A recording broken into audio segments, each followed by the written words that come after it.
naskatuta nago, beti berdin.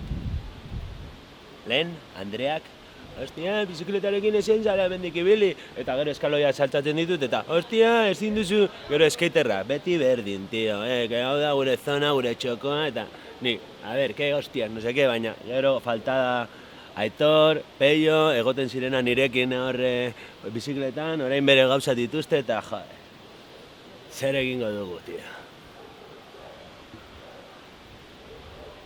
Txirrindulariok oso triste gaude, udaletxeak behin eta berriz traba jartzen ditu txirrindularitzarako, bidegorriak ez dira konponbidea, gehiago nahi dugu, segurtasuna nahi dugu, bai, kaltzadetan, errepidetan, bai, benetako konpromezua bilatu behar dugu udaletxearen partetik. Aski da, gu horrela ibili behar izatea.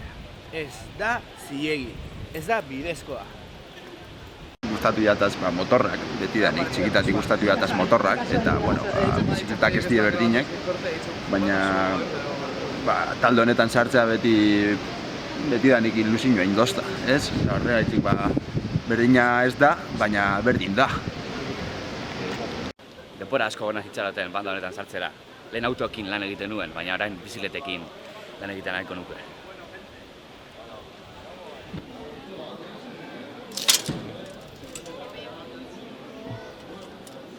Bai, hori da.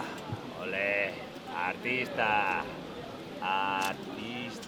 hori da, Olixu Zarra. Berritu behar da. Dale.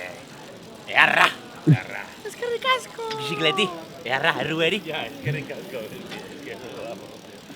No le mandáis algo, tío. Eskerrik asko! Oso harro nago talde honetan egoteaz eta kristolako esperientzia da.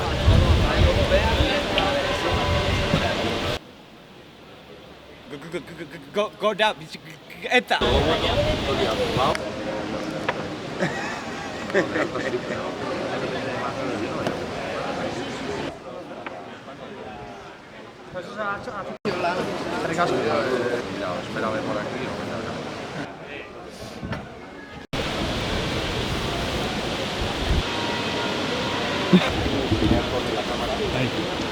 Se me corta.